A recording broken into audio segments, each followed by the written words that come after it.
Cuando se decidió que habíamos de navegar para Italia, entregaron a Pablo y a algunos otros presos a un centurión llamado Julio, de la compañía Augusta, y embarcándonos en una nave adramitena que iba a tocar los puertos de Asia, zarpamos, estando con nosotros Aristarco, macedonio de Tesalónica. Al otro día llegamos a Sidón, y Julio, tratando humanamente a Pablo, le permitió que fuese a los amigos para ser atendido por ellos. Y haciéndonos a la vela desde allí, navegamos a Sotavento de Chipre, porque los vientos eran contrarios. Habiendo atravesado el mar frente a Cilicia y Panfilia, arribamos a Mira, ciudad de Licia. Y hallando allí el centurión una nave alejandrina que zarpaba para Italia, nos embarcó en ella, navegando muchos días despacio y llegando a duras penas frente a Nigdo, porque nos impedía el viento, navegamos a Sotavento de Creta frente a Salmón, y costeándola con dificultad llegamos a un lugar que llaman Buenos Puertos, cerca del cual estaba la ciudad de Lasea. Y habiendo pasado mucho tiempo, y siendo ya peligrosa la navegación, por haber pasado ya el ayuno, Pablo les amonestaba, diciéndoles: Varones, veo que la navegación va a ser con perjuicio y mucha pérdida, no sólo del cargamento y de la nave, sino también de nuestras personas. Pero el centurión daba más crédito al piloto y al patrón de la nave que a lo que Pablo decía. Y siendo incómodo el puerto para invernar, la mayoría acordó zarpar también de allí, por si pudiesen arribar a Fenice, puerto de Creta, que mira al nordeste y sudeste, e invernar allí. Y soplando una brisa del sur, pareciéndoles que ya tenían lo que deseaban, levaron anclas e iban costeando Creta. Pero no mucho después dio contra la nave un viento huracanado llamado Euroclidón, y siendo arrebatada la nave, y no pudiendo poner proa al viento, nos abandonamos a él y nos dejamos llevar. Y habiendo corrido a sotavento de una pequeña isla llamada Claudia, con dificultad pudimos recoger el esquife. Y una vez subido a bordo, usaron de refuerzos para ceñir la nave, y teniendo temor de dar en la sirte, arriaron las velas y quedaron a la deriva. Pero siendo combatidos por una furiosa tempestad, al siguiente día empezaron a alijar. Y al tercer día, con nuestras propias manos, arrojamos los aparejos de la nave. Y no apareciendo ni sol ni estrellas por muchos días, y acosados por una tempestad no pequeña, ya habíamos perdido toda esperanza de salvarnos. Entonces Pablo, como hacía ya mucho que no comíamos, puesto en pie en medio de ellos, dijo: Habría sido, por cierto, conveniente, oh varones, haberme oído, y no zarpar de Creta tan solo para recibir este perjuicio y pérdida. Pero ahora os exhorto a tener buen ánimo, pues no habrá ninguna pérdida de vida entre vosotros, sino solamente de la nave. Porque esta noche ha estado conmigo el ángel de Dios, de quien soy y a quien sirvo, diciendo: Pablo, no temas, es necesario que comparezcas ante César, y he aquí, Dios te ha concedido todos los que navegan contigo. Por tanto, oh varones, tened buen ánimo, porque yo confío en Dios que será así como se me ha dicho. Con todo, es necesario que demos en alguna isla. ¡Ay! ¿Dónde estoy? ¿Qué hago? Creo que ya me norteé. Ah, no. Aquí estamos, listos para aprender este día. ¿Han escuchado la frase estoy norteado o me norteé? En México utilizamos esta frase cuando estamos perdidos o desorientados. De repente no sabemos a dónde vamos o no tenemos claro qué decisión tomaremos frente a alguna situación. ¿A alguien le es familiar esta frase? Vamos a continuar aprendiendo. Casi al final del capítulo 26, después de que Pablo ha presentado su testimonio, les ha presentado el Evangelio a Festo y a Agripa, y a todas las personas que estaban ahí. Agripa le dice a Pablo que por poco lo persuade de ser cristiano, y Pablo le responde: quisiera Dios que por poco o por mucho, no solamente tú, sino también todos los que hoy me oyen, fueseis hechos tales cual soy yo, excepto estas cadenas. El doctor Lucas nos menciona en los 3 versículos finales del capítulo 26 de Hechos lo siguiente: cuando había dicho estas cosas, se levantó el rey y el gobernador y Berenice, y los que se habían sentado con ellos. Y cuando se retiraron aparte, hablaban entre sí diciendo: ninguna cosa digna de muerte ni de prisión ha hecho este hombre. Y Agripa dijo a Festo: ¿podía este hombre ser puesto en libertad si no hubiera apelado a César? Dice el versículo que se levantó el rey, el gobernador, Berenice y los que se habían sentado con ellos y que se retiraron aparte. Por lo que suponemos que seguramente Pablo no escuchó lo que decían entre sí. Su veredicto final es que Pablo es inocente. Pablo no ha hecho nada fuera de las leyes, por lo cual se le imponga una condena ni de muerte ni de prisión. Pablo era digno de ser puesto en libertad, pero Agripa determina que por su apelación a César debe continuar cautivo y ser enviado a Roma ante el César. Vamos a iniciar con el capítulo de hoy. Cuando se decidió que habíamos de navegar para Italia, entregaron a Pablo y algunos otros presos a un centurión llamado Julio, de la compañía Augusta. Una vez que se determinó que Pablo fuese enviado a Roma, se puso bajo la custodia de Julio. Y Lucas nos dice que este Julio fue un centurión romano. Ahora, ¿qué era o cómo era o quién era un centurión?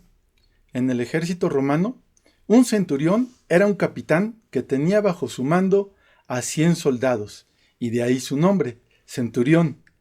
Algunos historiadores mencionan que no siempre tenían a 100 soldados bajo su mando, sino que podían tener de 80 a 100, dependiendo las actividades encomendadas. Para poder llegar a ser un centurión, se tenía que haber iniciado como todo soldado, desde abajo, o también haber sido hijo de nobles y así haber sido nombrado por influencias por el Senado romano, así como tener la experiencia de haber peleado en batalla, debiendo ser personas también con educación, ya que tenían que recibir órdenes de forma escrita y entregar resultados de las batallas a sus superiores también de forma escrita, generalmente en latín. Las compañías eran asignadas a diversas tareas de seguridad en diferentes lugares del imperio. Las responsabilidades de los centuriones en tiempos de guerra o conquista eran pelear en batalla junto con sus soldados, entrenarlos y mantener la disciplina. Y tanto en tiempos de batalla como de no batalla, el transporte de suministros a las compañías del ejército, así como encargarse de escoltar o llevar prisioneros de un punto a otro. Ahora, con esta información, como dicen algunos expertos, vamos a tratar de establecer un perfil de este centurión, Julio. Dice que era de la compañía Augusta. Algunos historiadores dicen que este nombre es asociado al emperador Augusto César, por lo cual podemos suponer que era un centurión cercano al César, y que también era uno de esos nobles nombrados por el Senado, y por tanto también tenía buena educación. Sigamos leyendo ahora el versículo 2. Y embarcándonos en una nave adriamitena que iba a tocar los puertos de Asia, zarpamos, estando con nosotros Aristarco, macedonio de Tesalónica. Adramitio era un puerto marítimo de la provincia de Asia, y este puerto se encontraba en la ruta romana que pasaba por las ciudades de Pérgamo, Éfeso, Asón y Troas. Por eso el versículo menciona que abordaron una nave adramitena, originaria o que atracaba en este puerto de Adramitio, cerca de Troas. Así es que zarpamos estando con Aristarco, que era un macedonio de Tesalónica. ¿Quién era este Aristarco? Como recordamos, cuando Pablo estaba en Éfeso, cuando estudiamos en el capítulo 19, en el versículo 29 nos dice: y la ciudad se llenó de confusión, y a una se lanzaron al teatro, arrebatando a Gayo y Aristarco, macedonios, compañeros de Pablo. Cuando Pablo escribe a los colosenses, también lo menciona como compañero de prisiones. En Colosenses 4:10 podemos leer: Aristarco, mi compañero de prisiones, os saluda, y Marcos, el sobrino de Bernabé, acerca del cual habéis recibido mandamientos. Si fuera a vosotros, recibidle. Y cuando escribe a Filemón, Aristarco también es mencionado. Filemón 23 y 24 dicen: te saludan Epafras, mi compañero de prisiones por Cristo Jesús, Marcos, Aristarco, Demas y Lucas, mis colaboradores. Entonces, Aristarco es un personaje muy cercano a Pablo, su compañero en la obra, su compañero de prisiones, su colaborador. Y tanto Aristarco como Lucas son amigos muy cercanos a Pablo, y por esta amistad, por amor a Pablo, lo acompañan en esas situaciones de prisión. Entonces, concluimos que Lucas, Aristarco y Pablo están embarcados en un crucero VIP para dirigirse a Roma. No era un crucero VIP. Era una embarcación mercante en la que se transportan generalmente granos entre las ciudades del Imperio Romano. ¿Zarpamos quiénes? Es importante revisar esta parte de la palabra porque así vamos a tener una idea de lo que más adelante describe el doctor Lucas. Vamos a ver quiénes zarparon. En primera instancia, en el versículo 1, Pablo fue entregado al centurión romano Julio, seguramente con su ejército de 100 soldados. Algunos prisioneros de los cuales Lucas no especifica la cantidad. Tampoco se especifica la cantidad de personas de la tripulación. Lucas, Aristarco y Pablo. Así, podemos considerar en esta embarcación de 150 a 200 personas, pero más adelante veremos que en otro barco fueran 276 personas. Pero ahora continuemos con el versículo 3. Al otro día llegamos a Sidón, y Julio, tratando humanamente a Pablo, le permitió que fuese a los amigos para ser atendido por ellos. Lucas no especifica si a Julio le fue explicado que el veredicto de Pablo fue de inocencia, a diferencia de los otros presos que seguramente ya habían sido declarados culpables. Y también, sin duda, Pablo, como siervo de Dios, tenía un comportamiento diferente a los otros prisioneros encargados a este centurión Julio. Y Lucas no menciona si Julio conocía el testimonio de Pablo, como para formarse o tener una idea de con qué tipo de prisionero trataba Julio. Pero lo que sí asegura Lucas en este versículo es que Pablo fue tratado humanamente por este centurión. La palabra en griego utilizada aquí es filántropos. Es un adverbio compuesto de filos, propiamente significa amigo o amar, es decir, amistoso. Antropos, con cara humana o ser humano. Gente, hombre, humano, es decir, que ama al hombre, lo cual concuerda con el perfil que antes definimos de Julio. Entonces Pablo fue tratado con consideración y le permitió ir a visitar a sus amigos para ser atendido por ellos. Pablo halló gracia ante los ojos de este centurión. Sigamos ahora con los versículos 4 al 6. Y haciéndonos a la vela desde allí, navegamos a Sotavento de Chipre, porque los vientos eran contrarios. Habiendo atravesado el mar frente a Cilicia y Panfilia, arribamos a Mira, ciudad de Licia, y hallando allí el centurión una nave alejandrina que zarpaba para Italia, nos embarcó en ella. Sotavento quiere decir lado o dirección opuesta por donde se origina el viento, es decir, dirección opuesta al viento. Por lo tanto, aquí establece una navegación difícil y cansada por tener que ir en contra de la corriente del viento. El caso contrario es barlovento, que quiere decir navegar a favor del viento. Se facilita la navegación. Y así a Sotavento llegaron a Mira, ciudad de Licia, a un costado de Chipre, evitando el mar abierto donde la navegación sería más difícil. En este puerto de Mira cambiaron a una embarcación alejandrina. Este concepto de alejandrina se refiere a una nave perteneciente a Alejandría y es uno de los barcos mercantes de mayor tamaño que transportaban granos de Egipto a Roma. Y en ese barco sí había 276 personas. En los versículos 7 y 8 dice: navegando muchos días despacio y llegando a duras penas frente a Nido, porque nos impedía el viento, navegamos a Sotavento de Creta, frente a Salmón, y costeándola con dificultad, llegamos al lugar que llaman Buenos Puertos, cerca del cual está la ciudad de Lasea. Nuevamente, a Sotavento, en muchos días a través de la costa, llegaron a Buenos Puertos, que realmente no era un puerto, sino una bahía situada en el sur de la isla de Creta. Desde la salida de Cesarea hasta aquí, la navegación se ha realizado ante un obstáculo, la dirección del viento, ya que la travesía, como menciona Lucas, ha sido a Sotavento.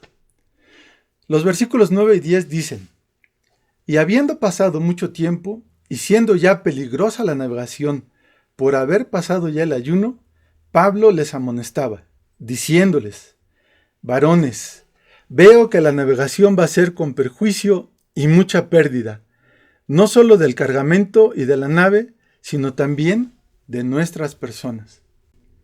Cuando dice aquí, por haber pasado ya el ayuno, había pasado la fiesta de Yom Kippur, y que en el calendario bíblico corresponde al día 10 del mes séptimo, entre septiembre y octubre, por lo que se puede establecer que estaba al final del otoño, y estaba por entrar el invierno, y de noviembre a febrero o marzo era peligrosa la navegación en esos mares, por lo que Pablo advierte del peligro de hacerse a la mar en esos momentos, que puede haber perjuicio y pérdida del cargamento, la nave y de las personas.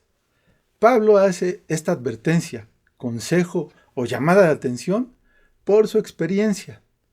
Podemos recordar en la segunda carta que Pablo escribe a los Corintios, en el capítulo 11, de los versículos 25 y 26, dice: 3 veces he sido azotado con varas, una vez apedreado, 3 veces he padecido naufragio, una noche y un día he estado como náufrago en alta mar, en caminos muchas veces, en peligros de ríos, peligros de ladrones, peligros de los de mi nación, peligros de los gentiles, peligros en la ciudad, peligros en el desierto, peligros en el mar, peligros entre falsos hermanos. Así es que Pablo habló con conocimiento de experiencias propias, de naufragios y de diversos peligros. Sigamos leyendo ahora los versículos 11 y 12. Pero el centurión daba más crédito al piloto y al patrón de la nave que a lo que Pablo decía. Y siendo incómodo el puerto para invernar, la mayoría acordó zarpar también de allí, por si pudiesen arribar a Fenice, puerto de Creta, que mira al nordeste y sudeste, e invernar allí. Dice en Proverbios 19:20: escucha el consejo y recibe la corrección, para que seas sabio en tu vejez. Y en Salmo 37, 30 y 31 nos dice: la boca del justo habla sabiduría, y su lengua habla justicia. La ley de su Dios está en su corazón, por tanto, sus pies no resbalarán.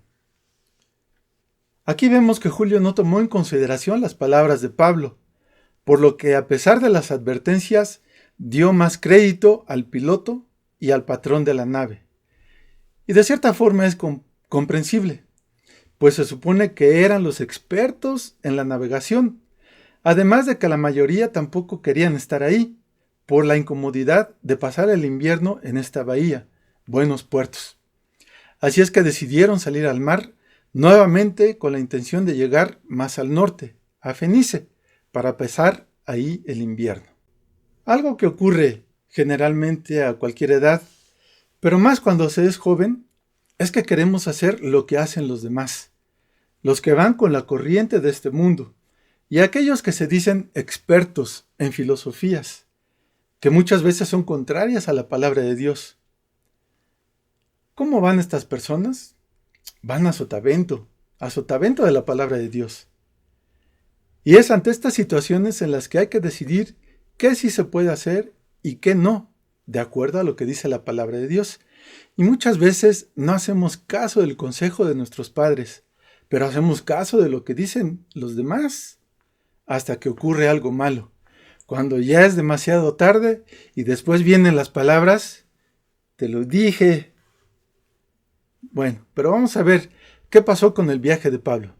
El versículo 13 dice: y soplando una brisa del sur, pareciéndoles que ya tenían lo que deseaban, levaron anclas e iban costeando Creta. Pero no mucho después dio contra la nave un viento huracanado llamado Euroclidón. Aquí aparentemente los vientos ya eran favorables para iniciar el viaje. Dice el versículo que apareció una brisa del sur, lo cual les ayudaría para llegar más rápido a Fenice. Así que levaron anclas y navegaron bordeando la costa de Creta. Sin embargo, aparece un pero. No pasó mucho tiempo cuando apareció un fenómeno meteorológico conocido como Euroclidón. Este Euroclidón es un tipo de ciclón tempestuoso del mar Mediterráneo, que aparece en otoño e invierno. Tiene su origen en las palabras griegas Euroclidón, de eurus, que significa viento del este, y aculón, que significa viento del norte o mar embravecido, agitación de las olas, y de la palabra latina equiló. Entonces, este Euroclidón era un viento tempestuoso ciclónico, vientos cruzados del este y del norte. Pero sigamos con los versículos 15 y 16. Y siendo arrebatada la nave, no pudiendo poner proa al viento, nos abandonamos a él y nos dejamos llevar. Y habiendo corrido a sotavento de una pequeña isla llamada Clauda, con dificultad pudimos recoger el esquife. Ahora están en una situación muy desfavorable, muy difícil. Se perdió el control de la nave, ya que ésta fue arrebatada por el ciclón. Menciona Lucas que no pudieron poner proa al viento, es decir, no pudieron poner la parte delantera del barco a barlovento, es decir, a favor del viento, para tener una mejor conducción del barco, por lo que decidieron abandonarse ante el ciclón y dejarse llevar por él. Y en contra del viento, como menciona, a sotavento, llegaron a la isla llamada Clauda, y que con dificultad pudieron recoger el esquife. ¿Qué era el esquife? El esquife era un pequeño bote, o tal vez, como normalmente conocemos, un bote salvavidas. Un pequeño bote que se utilizaba cuando el barco no podía llegar a la orilla de un puerto, porque la profundidad del agua podía hacer que el barco sufriera daños. Y este bote normalmente iba remolcado, atado a la parte trasera de la embarcación. Y si no lo recogían, con los fuertes vientos podía golpear la embarcación y causar daño. O lo perderían en caso de ser necesario para un rescate. El versículo 17 continúa. Y una vez subido a bordo, usaron de refuerzos para ceñir la nave, y teniendo temor de dar en la sirte, arriaron las velas y quedaron a la deriva. Una vez que pudieron subir el bote salvavidas, trataron de reforzar la nave, es decir, de alguna manera trataron de rodear la nave con cuerdas para asegurarla, para evitar que se dañara, que se partiera por alguna parte. para tratar de mantenerla con firmeza ante la fuerza del Euroclidón, y tenían temor de quedarse varados, de quedarse atascados o de chocar con la Sirte. ¿Qué es la Sirte? ¿O qué era la Sirte? Es una zona cercana a la costa africana, peligrosa por sus bancos de arena y a poca profundidad podían quedar ahí atorados el barco o ser destruido. La mayoría de los navegantes evitaban pasar por esa zona, Sirte, por ser una zona peligrosa. Por eso dice que arriaron las velas. Arriar quiere decir bajar las velas para que la fuerza del viento ya no tuviera injerencia en la dirección del barco, y por ese motivo quedaron a la deriva. Los versículos 18 y 19 dicen: pero siendo combatidos por una furiosa tempestad, al siguiente día empezaron a alijar, y al tercer día con nuestras propias manos arrojamos los aparejos de la nave. La tormenta continuaba con fuerza, y así llegó el siguiente día, y ese día empezaron a lijar. Esto significa que empezaron a tirar al mar todas las cosas que no fueran indispensables para la navegación, haciendo disminuir el peso de la embarcación, con la finalidad de que fuera más fácil manejar la dirección de la nave, y también evitar que se hundiera. Otro día más pasó, y el ciclón seguía con fuerza, por lo que al tercer día determinaron también deshacerse de los aparejos de la nave. Los aparejos son el conjunto de elementos que permiten que el barco sea impulsado por la fuerza del viento. Está formado por diversos elementos, instrumentos que se pueden dividir en tres grupos. El primero es arboladura, que son los mástiles, elementos verticales que sostienen las velas, así como los elementos o palos que se colocan en forma transversal para apoyar el sostenimiento de las velas. Otro elemento son las jarcias, que son los cables o cuerdas que sujetan y permiten manipular las velas. Y finalmente, las velas, diseñadas en diversos tipos de tela resistente para propulsar el barco mediante la fuerza del viento, y que son sujetas a la arboladura del barco gracias a las jarcias. Y hasta aquí nuestra clase de náutica. Sí, son muchos términos que se nos hacen desconocidos, pero al ir investigando en la materia cobra sentido todo lo que leímos. Pero veamos qué sucedió después de arrojar los aparejos de la nave. El versículo 20 dice: y no apareciendo ni sol ni estrellas por muchos días, y acosados por una tempestad no pequeña, ya habíamos perdido toda esperanza de salvarnos. Una situación sin duda altamente preocupante. Ya varios días que no aparecía ni el sol ni las estrellas. Estaban norteados. No sabían a dónde se dirigían. Habían perdido el rumbo. Y como afirma también Lucas, no solo el rumbo, sino que ya habían perdido toda esperanza de salvarse. Los versículos 21 y 22 dicen: entonces Pablo, como hacía ya mucho que no comíamos, puesto en pie en medio de ellos, dijo: habría sido por cierto conveniente, oh varones, haberme oído, y no zarpar de Creta, tan solo para recibir este perjuicio y pérdida. Pero ahora os exhorto a tener buen ánimo, pues no habrá ninguna pérdida de vida entre vosotros, sino solamente la nave. En medio de la lucha con el Euroclidón, pasados los días y preocupados por salir de este problema, no habían comido. Seguramente tenían hambre, pero frente al problema era más importante sobrevivir del ciclón que alimentarse. Así es que Pablo se pone en pie en medio de ellos. Y aquí se presenta la frase antes mencionada: se los dije. Clásico, ¿no? No me hicieron caso. Vean ahora el problema en el que estamos. Me hubieran escuchado cuando les dije que no zarpáramos de Creta. Pero ya en el problema no queda otra que dejarse morir. ¡No! Hay que enfrentarlo. Por eso Pablo aún en el problema les exhorta a tener ánimo.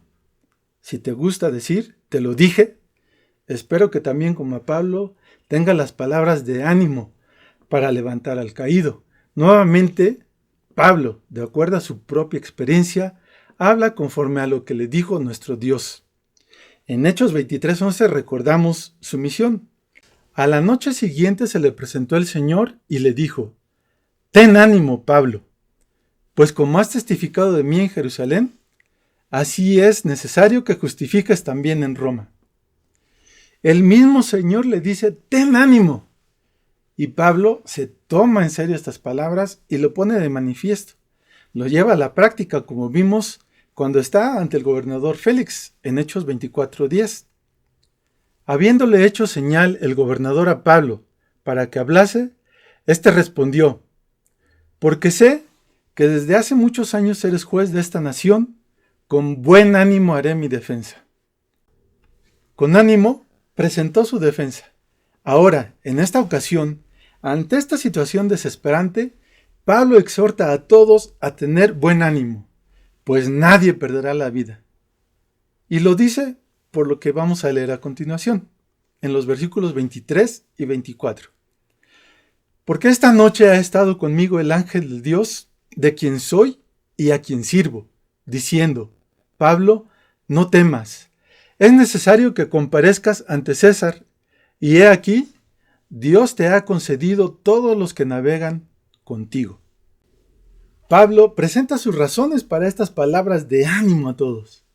El ángel de Dios, el Dios de quien soy y a quien sirvo, con toda seguridad y firmeza manifiesta estas palabras a todos. ¿Te puedes imaginar a Pablo diciendo estas palabras? ¿Cómo las habrá expresado? El ángel le dice a Pablo: «No tengas miedo», y le recuerda lo que vimos en Hechos 23:11. Se le presentó el Señor y le dijo: «Ten ánimo, Pablo, pues como has testificado de mí en Jerusalén, así es necesario que testifiques también en Roma». Pablo tiene un propósito y una misión que cumplir, y Dios no dejará a Pablo sin su cuidado, sin su protección para cumplir este propósito. Aún a pesar de la situación y aún más, la bendición de Dios es para los demás. El ángel le dice: «He aquí, Dios te ha concedido todos los que navegan contigo, y nadie perderá la vida». Y con esa confianza, Pablo manifiesta estas palabras. Los versos 25 y 26 dicen: «Por tanto, oh varones, tened buen ánimo, porque yo confío en Dios que será así como se me ha dicho. Con todo, es necesario que demos en alguna isla».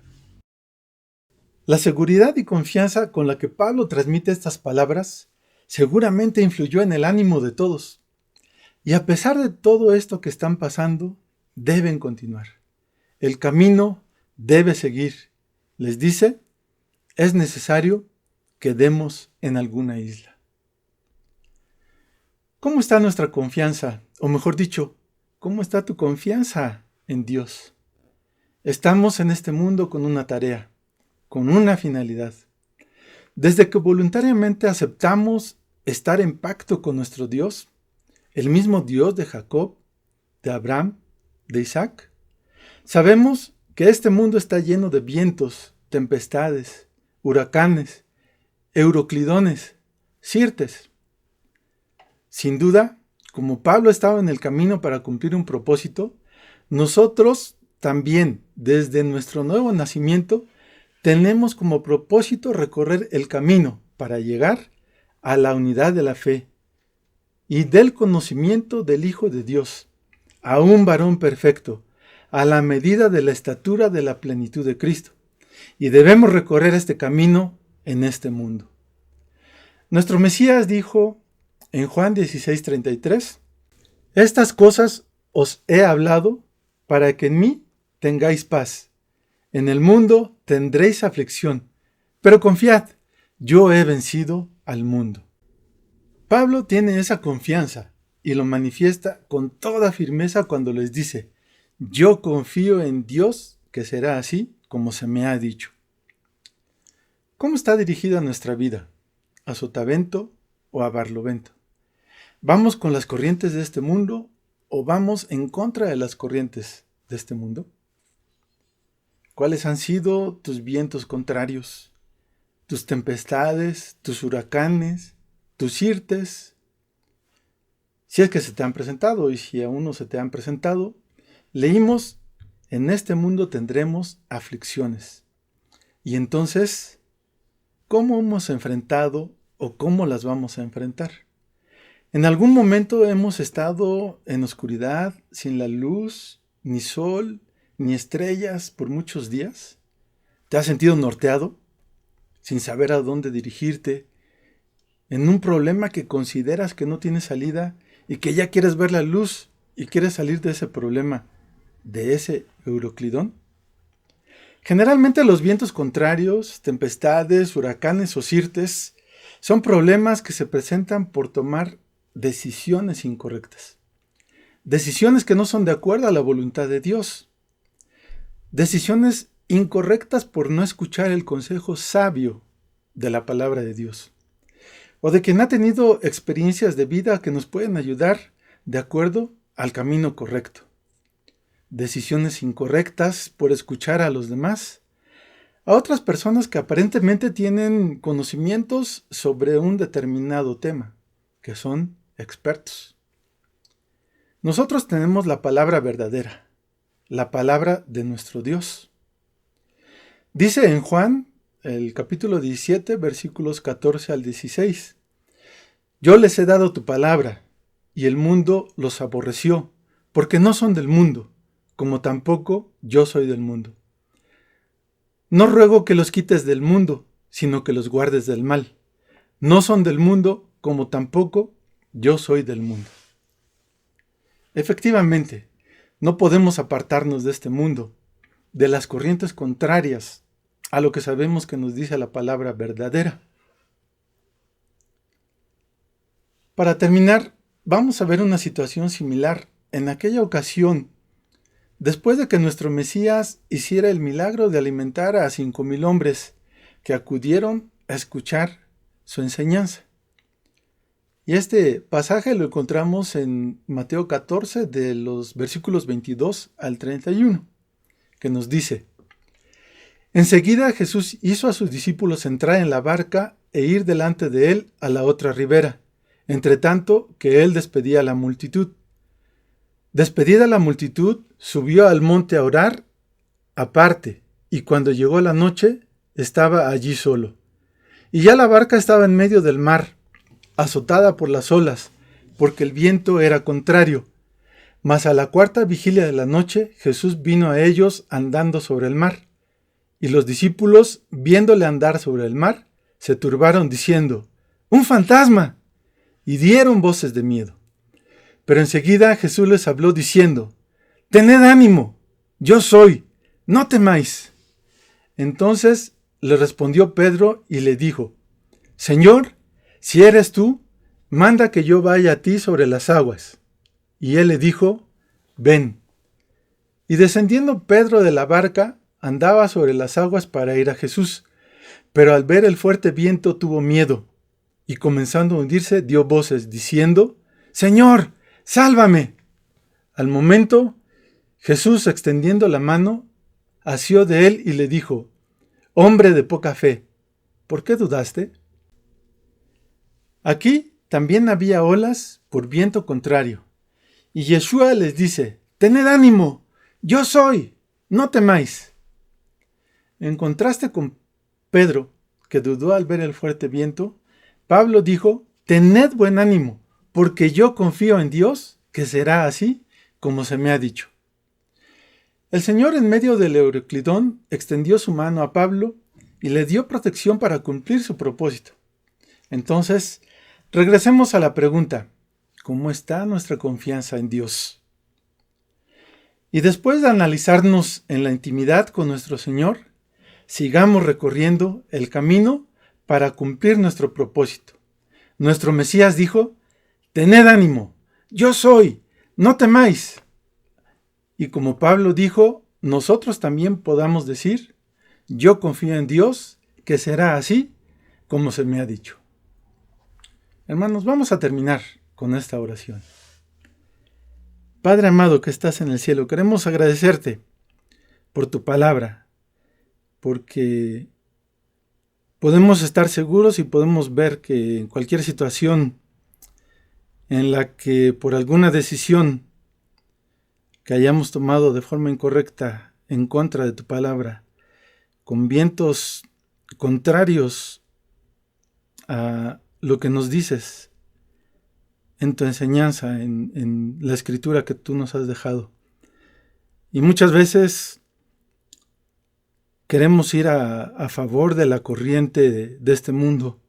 A pesar de eso, Señor, tú extiendes tu mano.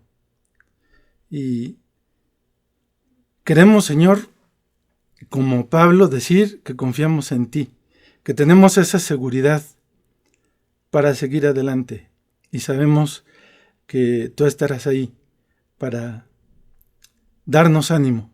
Señor, te rogamos que a través de tu palabra nos bendigas y con la fortaleza de tu Espíritu nos permitas continuar nuestro camino.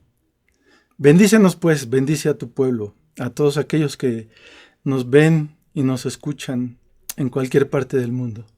Te rogamos, Señor, que tu fortaleza y tu bendición esté sobre cada uno de todos aquellos que formamos tu pueblo, Padre.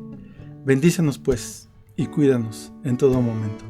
Señor, porque te lo rogamos y te damos las gracias en el nombre de tu Hijo amado, nuestro Mesías, Yeshua, dándote honra y gloria en todo momento.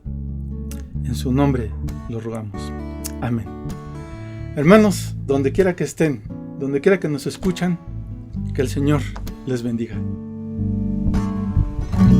Tu voz me llama a las aguas, donde mis pies pueden fallar. Y ahí te encuentro en lo incierto, caminaré sobre el mar. Y a tu nombre clamaré, en ti mis ojos fijaré, en tempestad descansaré en tu poder, pues tuyo soy hasta el final.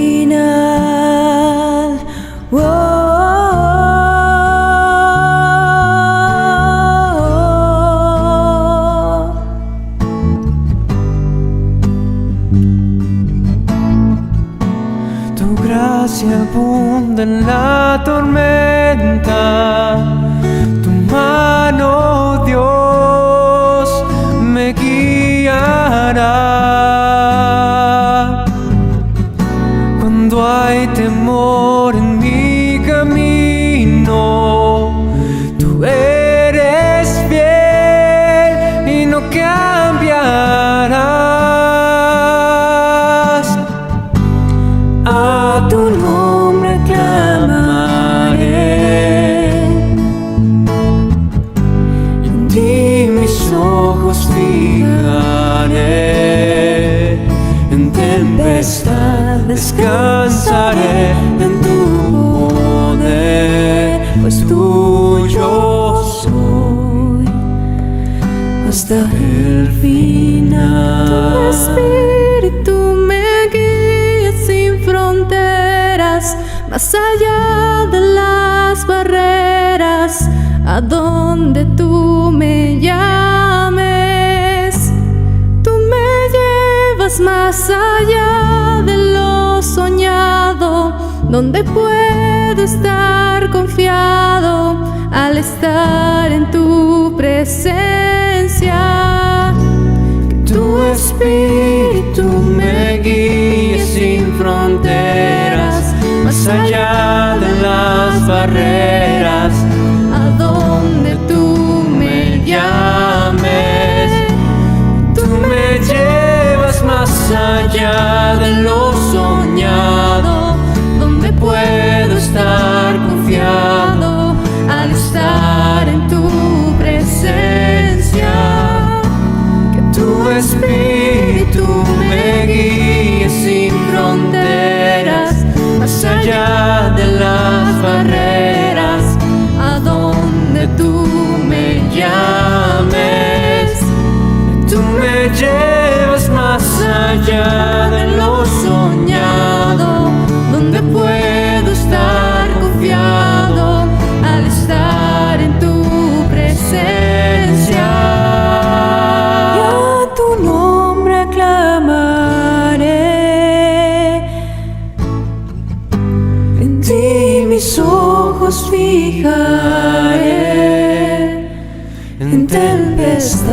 descansaré en tu poder, pues tuyo